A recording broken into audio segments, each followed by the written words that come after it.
The Word of God is living and effective, able to discern reflections and thoughts of the heart. You have searched me and you know me, Lord. Blessed Tuesday, everyone. We praise and thank you, dear God, for another day of life.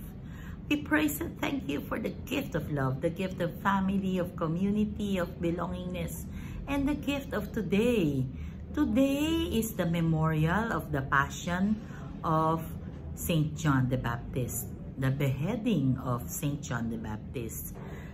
Pinapaalala sa atin kung ano ba ang nangyari at paano ba nangyari na ang ending ng buhay ni John the Baptist ay yung pagputol ng ulo niya. Kung maalala ninyo, yung kwento tungkol kay Herodias na asawa ni Herod, ni King Herod at that time, ay kung paanong si John ay nagsasalita lang naman siya ng pawang katotohanan lamang. At syempre, ayaw ni Herodias ang mga yon kasi nga naman, di ba, yun yung asawa ng hipag ba? Or asawa ng, basta may hindi magandang relationship na dapat hindi mo inasawa yung asawa ng kapatid mo, yung mga ganyan. And so, John was merely telling the truth na it's not proper. Pero, dahil sa gusto nila to get even with John, pinakulong nila.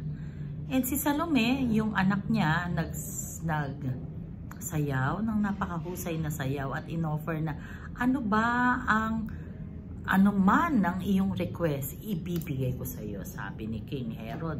Tinanong niya yung nanay niya, ang hiningi yung head ni John the Baptist. And so, yun ang ending ni John the Baptist. Ano ang reminder sa atin sa araw na ito, sa pag-aalala natin o sa pag-remember natin ng beheading ni John the Baptist is yung prophetic role. Yun yung prophetic role ni John the Baptist. In baptism tayo rin merong prophetic role na kung saan dapat matapang tayong ipaglaban ng katotohanan.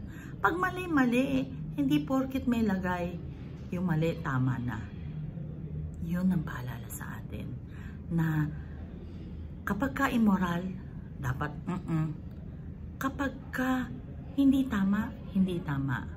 Let us speak the truth. Yun yung role natin sa buhay Kristiyano. Tayo yung naniniwala tayo at nagsasampalataya tayo sa Diyos. Dapat ipapaglaban natin. Mali. Sa simbahan hindi dapat ganito. Ano bang dapat? Pagka hindi mo asawa, kahit na okay kayo, hindi pwede. Yung hindi pwede. Hindi porkit nang lambutsing ka lang, may lagay, okay na. No. Our prophetic role is to speak the truth and push the truth dahil yun ang kailangan. Let us pray. Lord God, we are sorry for our sins, either of commission or omission. We pray for healing of those who are sick, those who are requesting for prayers, those who are praying with us right here, right now.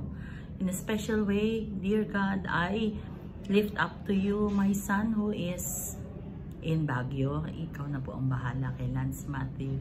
Lord God, please be with us always and in all ways, and please stay with us, dear Lord. All this we pray in Jesus' mighty name through the intercession of our Blessed Mama Mary. St. John the Baptist, please pray for us. Blessed Tuesday once again. God bless us all.